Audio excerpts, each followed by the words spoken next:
Hey, Suzanne here with Caregiver Haven. So, welcome to this incredible webinar we're going to do today. Tired of doing it all, let's rewrite the rules. So, I'm glad you're here because we do get emotionally tired as well as energy tired from all the caregiving we're giving to another person. And boundaries are not about pushing people away. They're about protecting your well being so you can continue to show up in the healthy way that you want to. So, in today's webinar, you're going to discover how to set these boundaries without the guilt, what to do when others push back, and why it isn't selfish. Okay, it's just survival. I've also got a PDF for you that's going to help you. It's a worksheet and I'll go through the slides and tell you which ones you might want to take a peek again at that PDF because what I'm talking about applies at that time. So, you are allowed to have your life back. You're allowed to say no. And we're just going to start rewriting these rules. Remember, boundary violations start really small. This is one of the things we're always on our best behavior when we start a relationship, right? And then we watch, if we're not careful, we need to watch for those repeated patterns, not just the big explosions. So boundaries start very small, the violations do, and then they get larger and larger until we finally blow up. So let's not do that. Let's figure this out and get this solved once and for all in a functional, healthy relationship. Okay, what are we going to learn today? We're going to learn about boundaries and how do they feel empowering and not selfish, and the 4 types of boundaries that you're going to need, and what to say when people push back. I'm actually going to give you some language here, conversation, and I'm going to say right now you need to practice it because nothing's going to be perfect. You have to get comfortable with it. You have to make it a normal part of your vocabulary in your conversation. And then how to respond to guilt and family pressure, because oftentimes we hear somebody say something and then it bothers us, and then we think and think and think about it, and we just wish we had the words when they said it.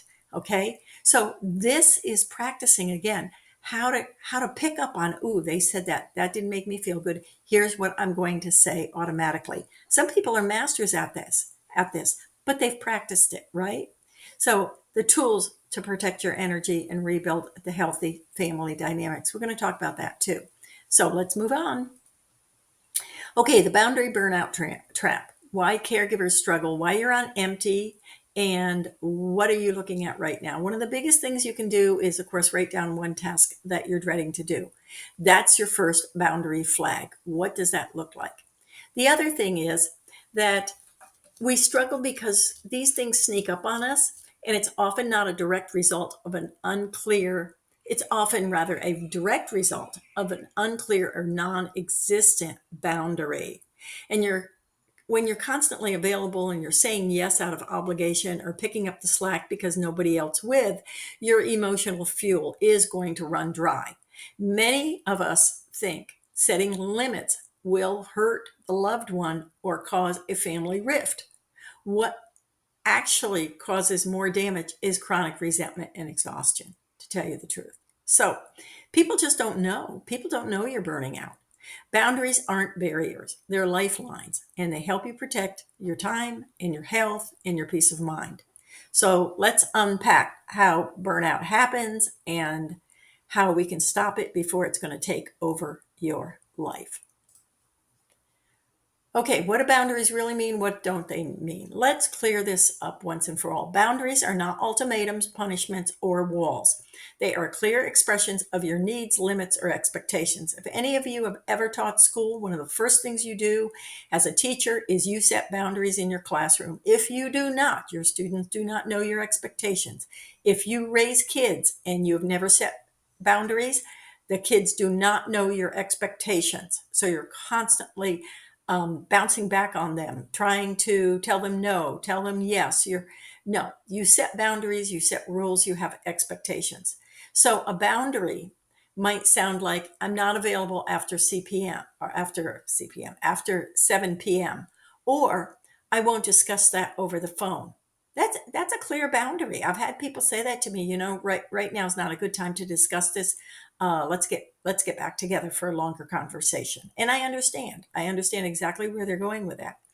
And it's not about controlling others either. It's about respecting yourself. Boundaries are also not rigid. They can be compassionate and flexible and still firm. We know that in raising children. We know that in marriage too, where we have set honorable, respectful boundaries. So don't, a big key, you don't need anyone's permission to set a boundary. You need to know that you do not need their permission. So let go of the myth that boundaries mean you love somebody less. And the truth is, boundaries often mean you love them enough to make the relationship healthier. Think about that. You love them enough to make the relationship healthier. People go into marriage counseling all the time and they're talking about their problems here, problems there. But really, it's about people don't know what the other boundaries are. People don't know what their wife wants, what their husband wants. What are your boundaries that you have that I know not to step over? Where is the line that you draw that I don't step over? And once you get that clarified in conversation in a marriage, the marriage picks up beautifully because each other knows how to respect their boundaries. Whether it's a simple thing like the husband needs to go play golf at least once a week to get the energy out, to enjoy friends, to be available for other people, not just his wife. Okay. And when that boundary is set, the wife says, you know what? I need that time too. So while he's playing golf, I'm going to go do something else and I'm going to have my boundary. Okay. All right. Signs you're overdue for your boundaries.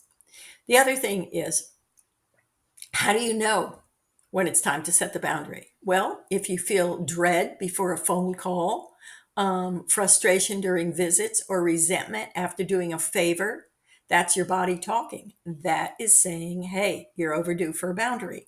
A lot of caregivers have to, I should say, yeah, they have to. They have to go visit their parent or their loved one in the senior facility once a week or twice a week or every day, or they want to drag somebody along with them, or they want to drag their spouse along with them, and their spouse says, I don't want to go. I have a boundary. I this is not enjoyable for me. I am not doing this out of obligation. I will do it out of love. I will not do it out of obligation. And they set that boundary. And then, the caregiver, the primary caregiver, gets mad and says, well, wait a minute, I have to go. No, you have to go because you want to go. But if you set boundaries, I have seen some of the best boundaries with our membership, actually, where the caregiver says, okay, I will come once a week. I will come on Wednesday afternoon for 3 hours. And I may or may not bring a friend, but that's it. And the senior loves it because they look forward to that time. They know their caregiver or their primary caregiver, their daughter, is coming at that time, and they're very excited. And they even make a list of things for their daughter to do. So every Wednesday afternoon, they know their daughter's going to be there and their daughter can do this. So constant overfunctioning, like cleaning up everyone's mess or managing all the decisions or being the emotional sponge, are signs that you have gone too long without a boundary. You might also notice you're more reactive and you're snapping at others, or you're withdrawing emotionally. Again, I go back to that marriage counseling where people withdraw emotionally. Honey, what's wrong? Nothing. And they just snap at their spouse. So these are warning bells, not personality flaws. They are nothing to do with your wonderful personality. They've got to do with you just don't know how to set boundaries. And the good news is you can reset. You can reset. You can learn these. It's weird at first. I'm not going to say it's not. It takes practice because the first time you might fall flat on your face when you do it. And that happens. It happens to all of us. It just takes practice and practice and practice until you get it set up to where, gosh, that person really has boundaries. Some people are really good at boundaries. Some cultures are really good at boundaries. And what happens is you hear the boundary and you're like, whoa, that person is like, where are they from? And it's not. They just learned boundaries early in life and they learned how to respect them. They might not soften them when they say it, but that's a boundary. And how you react to it is on you, not on them. All right. You don't need to wait for this breakdown to make a change. So just keep track of what these triggers are that make you say, hey, I'm overdue. All right. Now, why guilt shows up and what it's trying to protect? Guilt, as I said in the first slide, guilt is sneaky. It shows up not because you did something wrong, but because you did something different. And when you start asserting boundaries, your nervous system might interpret it as danger. Okay, often does. This is why it's so hard and why we have to practice and practice until there's a normalcy there. It becomes normal to us. It's part of our everyday vocabulary, especially if you grew up in a family where saying no meant rejection or conflict. Guilt tries to protect you from being judged or abandoned. Let me say that again. You grew up in a family where no meant rejection or conflict. Guilt tries to protect you from being judged or abandoned. So you feel guilty because, oh, I was judged, or they forgot about me, they abandoned me. But here's the truth. Guilt is a false alarm. It doesn't mean you're doing something bad. It just simply means you're doing something new and often healthy. We'll talk today about how, in this webinar, about how to feel the guilt, but still take action anyway. Okay, so all right, next slide. Understanding emotional manipulation, even if it's unintentional. What do I mean by this? Well, sometimes your loved one or family member doesn't even know they're crossing the line. You've set boundaries. Oh, oftentimes they just ride right over you, or they forget your boundaries. You let one boundary slip, and the next thing you know, bam, you're slipping left and right again. It's the same thing with kids, if you or teachers, if you break one of those boundaries and you let it slip, look out. When I used to teach school, I never smiled before January. When they came back from the Christmas holiday is when I smiled and became friendly. I was not their friend up to that point. I had boundaries in my classroom. The students knew what I could tolerate and what I didn't tolerate. And it was only after January, when I had set those rules in place for 4 or 5 months, that they got it. And they never crossed those boundaries, but I could also be a nice person to them. So they may use guilt trips, martyrdom, yeah, or playing helpless, to keep you engaged. They're going to try all these tricks to manipulate you. I promise you, they are not used to it. You see this in couples who are raising children, and the kid knows exactly which parent to go to get the guilt trip going, right? Playing helpless versus the other one that says, no, these are the boundaries. This is what I said. This is what you're going to do. So this isn't always malicious. It's just a learned pattern. But when you notice that your decisions are driven by fear of how someone will react, then it's time to pause. Emotional manipulation isn't about name calling. It's about control through emotion. We're going to explore how to identify subtle manipulation and respond in a grounded way without getting pulled into the spiral. So remember that it isn't about, it isn't about you reacting to how you fear somebody else is going to react. It's you setting these clear and specific boundaries because they're healthy. All right, the role of family history in your caregiving choices. How did you grow up? Many of our current caregiving habits are rooted in our past. Were you the peacemaker growing up? Oftentimes the middle child is the peacemaker, wants to make sure everybody's okay. They're the fixer. They're the responsible one. Is that your family role? How did it shape you into who you are today? And if you're always the one who handles it, it might not be just about your senior. It may be about keeping old roles alive. So recognizing these patterns are going to give you some power. And you don't have to keep performing the same part in the same play. Okay. You can choose a new role that supports your well being without guilt or drama. It's very interesting what happens when a couple gets divorced and then the wife all of a sudden loses 30, 40 pounds and starts looking good. The husband's like, the ex husband now is like, whoa, wait a minute. What happened there? Well, you know what? She changed. She took on new patterns. She learned boundaries. She started to realize that she was okay. She got the counseling, or she got the change in her life that she needed in order to make herself healthier. And she didn't realize maybe she could have done that with her husband, or she had tried to do it with him. He wouldn't play her game. He wouldn't change with her. He wouldn't respect her boundaries. And then they finally said, we've had it. And they left each other. All right. Guilt versus responsibility. You've got to learn to separate these two, because caregivers often confuse guilt with responsibility. So you may feel something like, you're responsible for your loved one's emotions, comfort, or reactions, like I was just saying in the previous slide about the marriage. But those things aren't yours to carry. It's the same thing with your seniors. When they feel emotionally distraught, they they can pull those strings. So your true responsibilities are to be kind, clear, and consistent. Think of your caregiving as running a classroom and you're the teacher. Think of your caregiving as raising a child. Be clear, kind, and consistent. You can't control how others are going to respond to your boundaries, but you can control how you uphold them. Guilt creeps in when you take on more than your fair share. Now, I'll give you a perfectly personal example of this, which I don't like to talk about. And yes, I still feel guilty about it, but I knew it was healthy for everyone. Um, what I was raising my kids, I'm a single mom, and my mom moves in with me, and she's helping me tremendously, and she's a great help, especially when I had to go back to school to become a PA at 50 years old. Here I had 3 kids in the house and no husband to help. So mom comes in and she helps, and she's like my wife.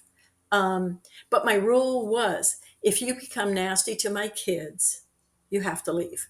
You cannot be nasty to my children. I will protect my children. I will always protect my children. Well, she started getting depressed, and this was after a couple of years, she was depressed.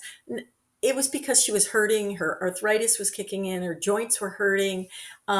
She didn't want to go to the doctor and take anything. And when I finally got her there and she did take something, it helped for a little bit, and then it didn't help anymore. And then she gave up on it and said she didn't want anything anymore.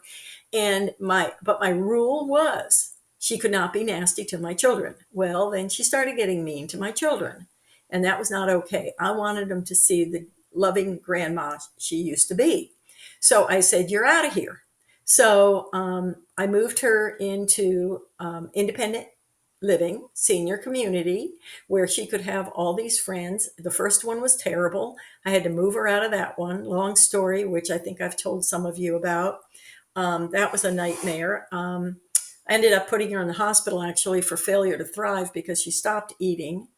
And then I put her in a second one. And within 3 weeks, she stopped eating again after that one. And finally, my sister found a place for her that she absolutely loved.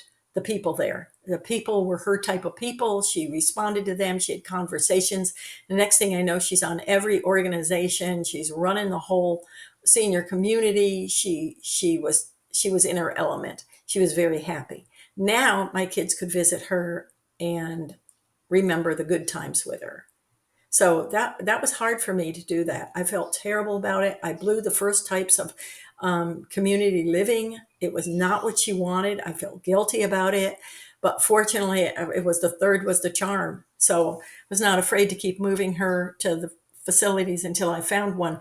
But I was not afraid to make that exit strategy clear from the minute she moved in.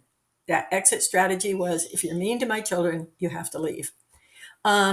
So responsibility feels grounded. Guilt feels heavy. So it was a grounded responsibility I had to my children to protect them.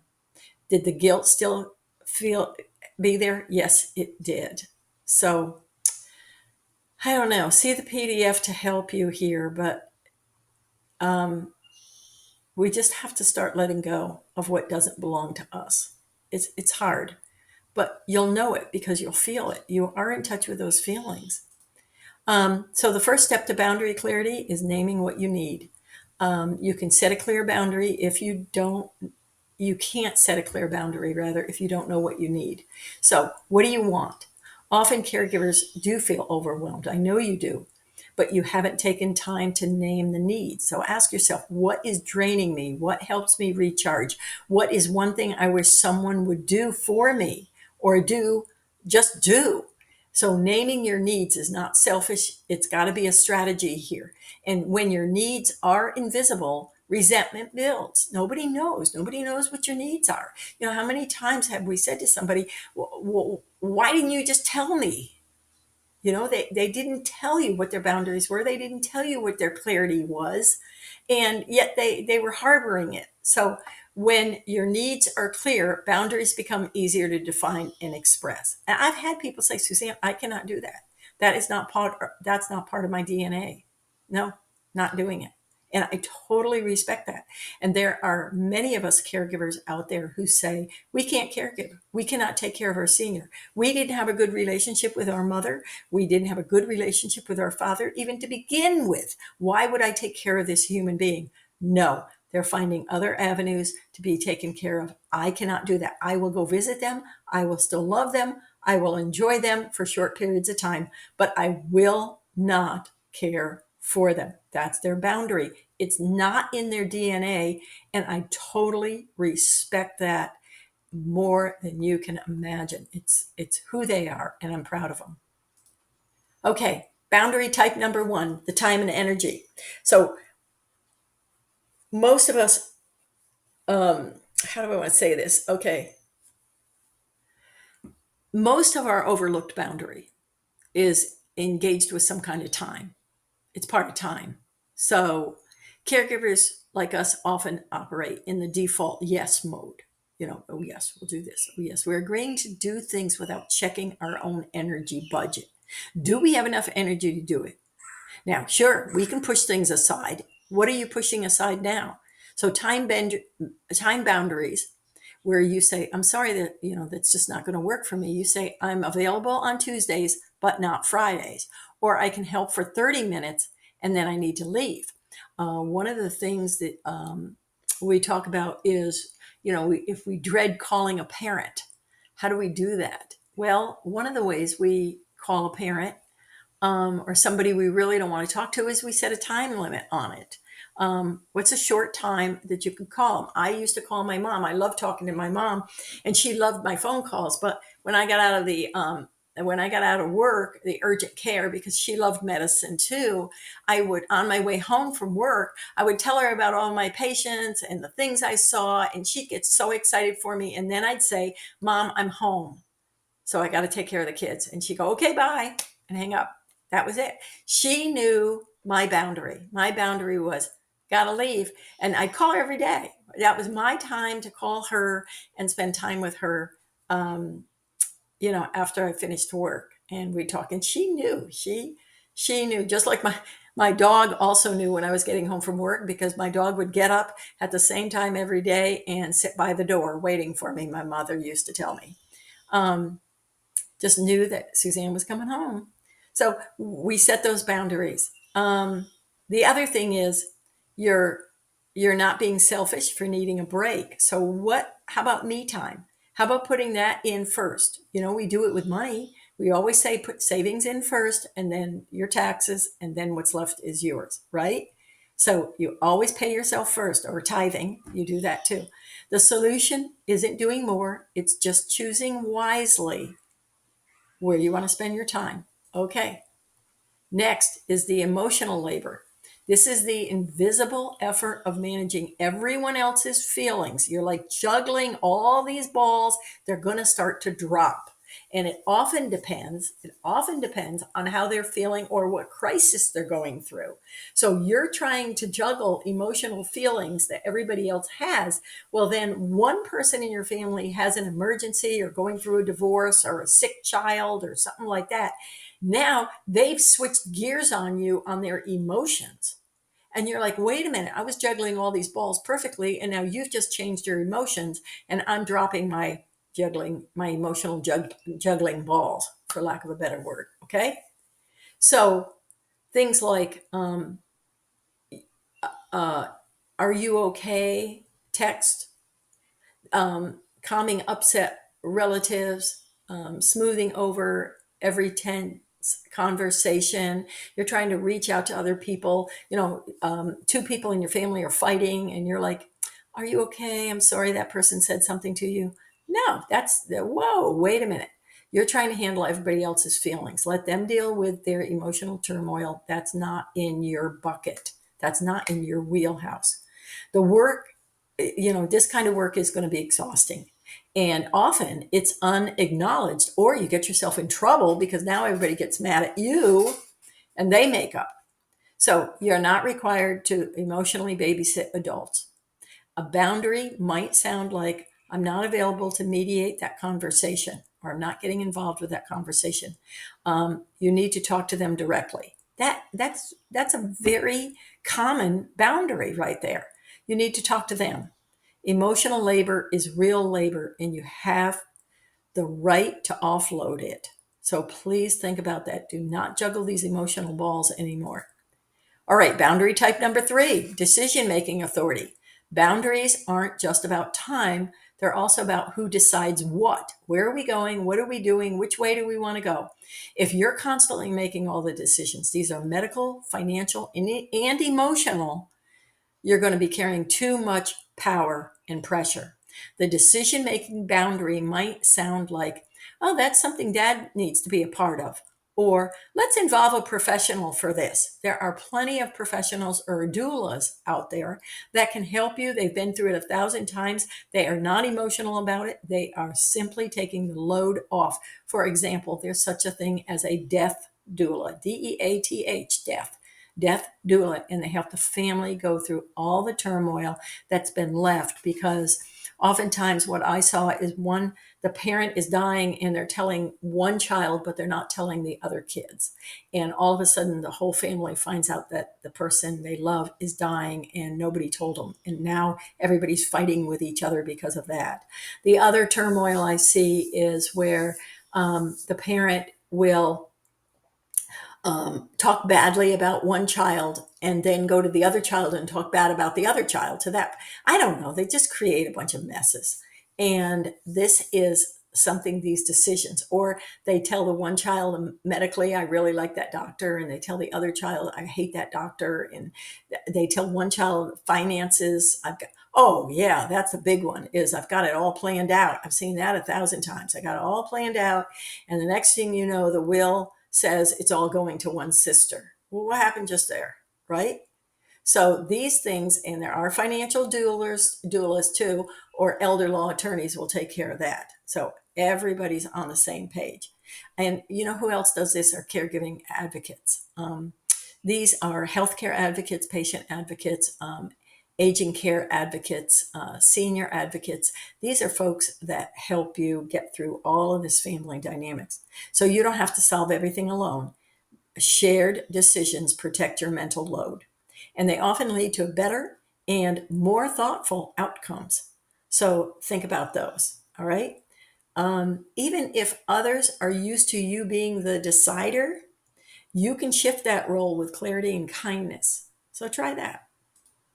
All right, boundary type number 4 is physical space and privacy. Um, I've had caregivers say, I can't even go to the bathroom, that, you know, my husband is knocking on the door. Honey, are you okay? And oh my gosh, these wives would say, all I want to do is just go to the bathroom, and I can't even go to the bathroom. So if your senior lives with you and if you're in their home constantly, it's easy to lose your sense of privacy. You have the right to own your own space, okay? And it's got to be off limits to everybody else. Hey, we did this with our children too. Remember, if we had an office or we had a kitchen, we wanted it a certain way. We did not want our kids underfoot. We did not want them messing it up. That's our physical space.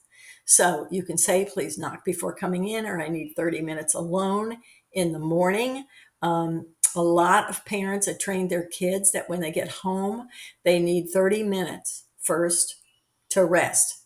On the opposite side of that, I've seen parents come home and give the kids the first 30 minutes of time, and then they take their 30 minutes of rest where they shut their bedroom door and they just relax for a few minutes. Okay.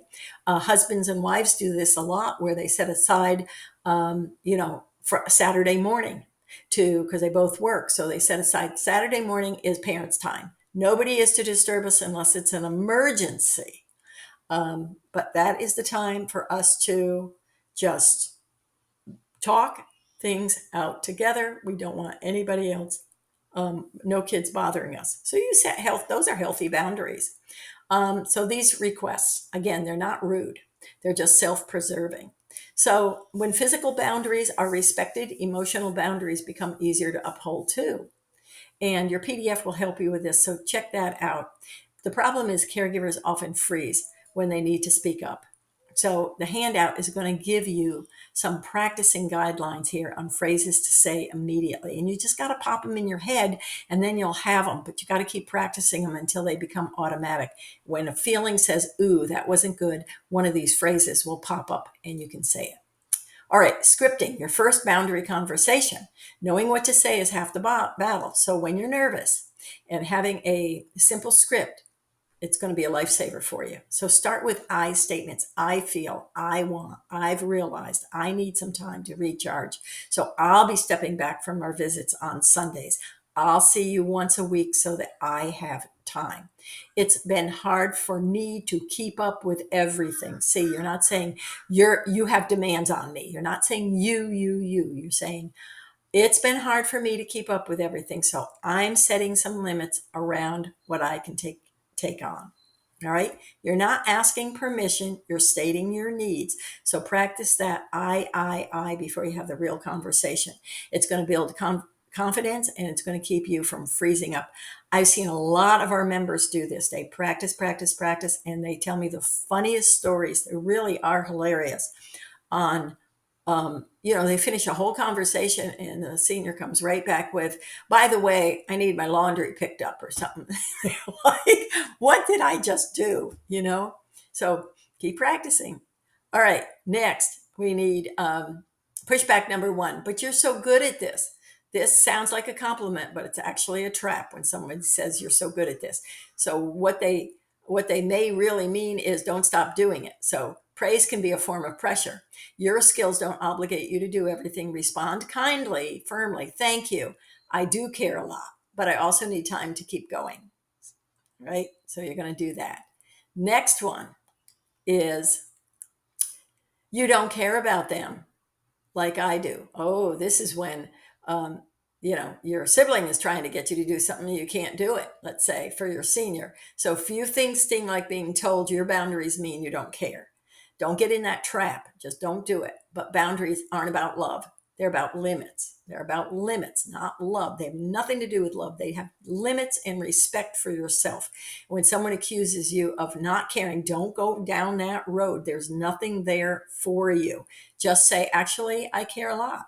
And that's why I'm setting this boundary to be able to continue helping in a sustainable way.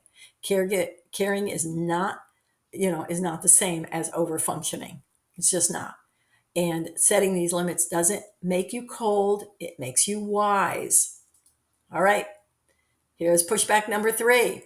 Silence, withdrawn, or guilt tripping. All right. This is like the husband saying, honey, what's wrong? Nothing, and yelling, right?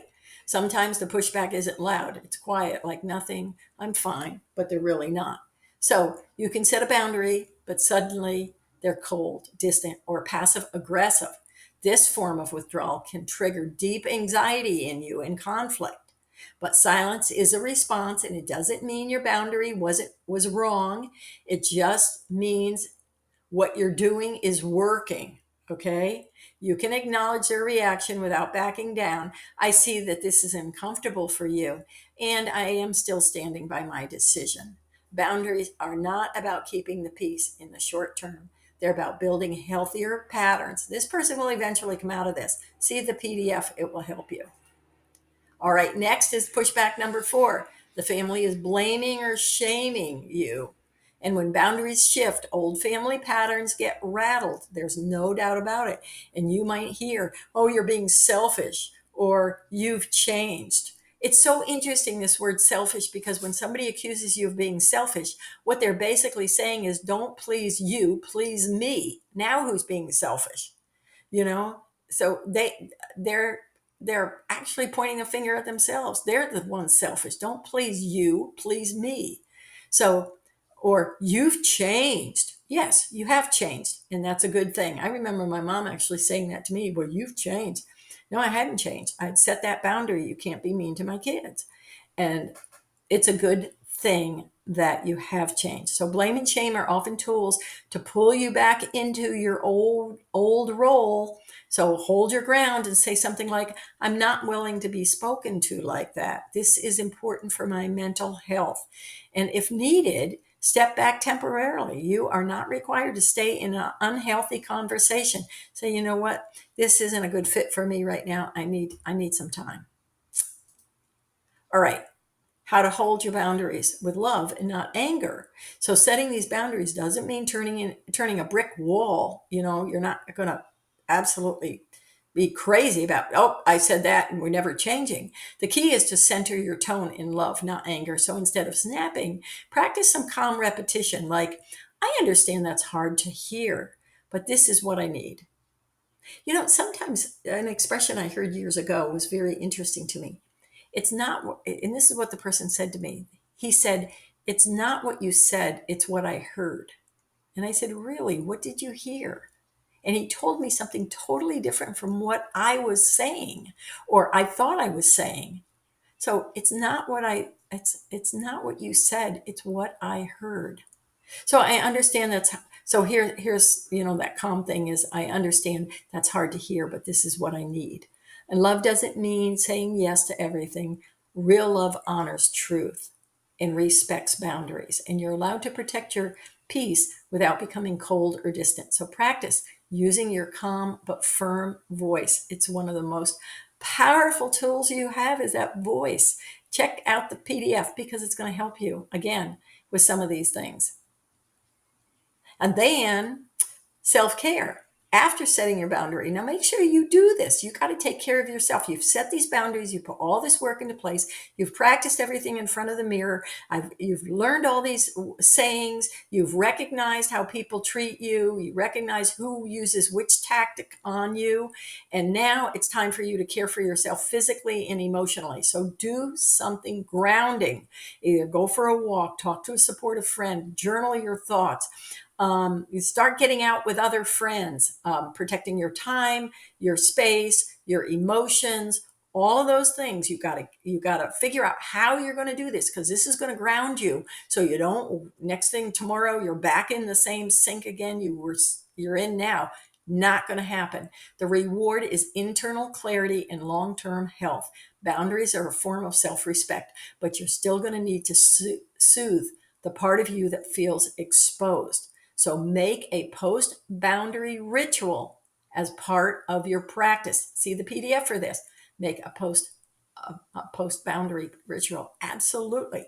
I am very protective of myself, especially when I have had to do something that I really didn't want to do. I make sure something behind it, the next event I have when I get back home, or after the conversation, the phone call, whatever it is, I do something nice for myself. I've got to pull myself back to that grounding again. Okay, warning signs that you're bending too much. Even after setting boundaries, you're going to slip right back into old habits. We do this. This is just normal for us. Especially, we'll slip back into old habits faster with some people than we will others. Okay? So are you saying yes when you mean no? Are you feeling resentful again? Are you dreading phone calls or visits? These are the signs that you're bending too far. So all of a sudden you got to, wait a minute. I got to reset that boundary with that person. I've seen some members reset boundaries 15, 20 times. They have to keep resetting them, especially with people with dementia, because they don't remember, especially in their early stages of dementia, they don't remember. So you're constantly setting these boundaries and having these conversations. Then eventually they just don't get it. They don't have it in their DNA anymore to remember what you're saying, and you need extra help there. Boundary maintenance is about practice, okay? It's not a one-time task. So you're just going to keep doing it over and over again. And then when you notice the shift, pause, revisit the original boundary, and ask what has changed. You don't have to start from scratch. You're just going to realign. You never have to go back to who you were. You can just realign, tweak, change, realign, tweak, change. It's never too late to recenter. Just keep recentering. All right. How to get siblings, even the absent ones, to step in. Well, that's a good one. Sometimes I just think good luck, on this, to be honest. But it's one of the hardest dynamics in caregiving is when the person carries the load and others seem to vanish. And boy, do they vanish. You can't force people to show up, but you can create clarity and structure. So instead of venting, give specific time limited options. Say, can you take mom to her next appointment on Thursday? It will take you about 2 hours. Or would you be willing to call her once a week? And I need you to call her on Sunday morning would be the best time.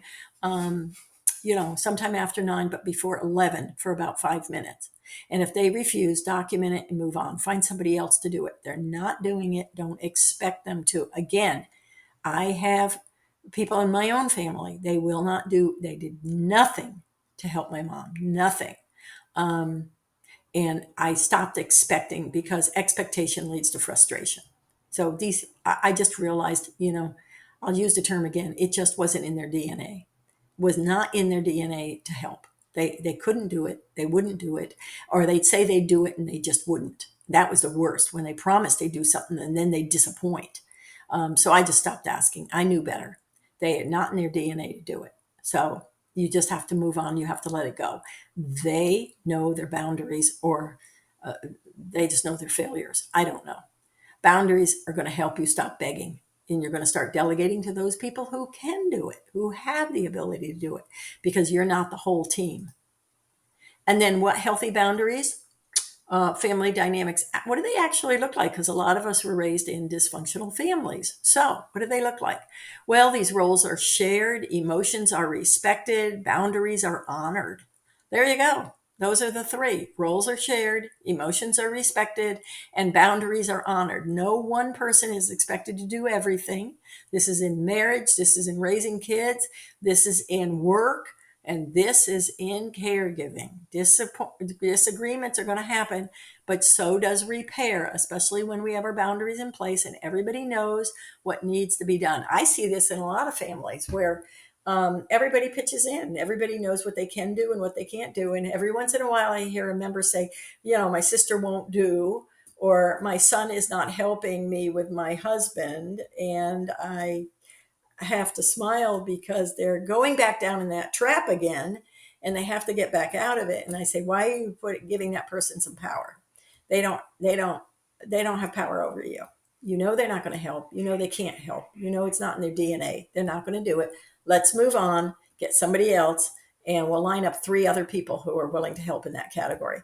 But they should. And I say, you got to stop shooting on yourself. It does not help. Don't do it. They shouldn't do anything because they can't.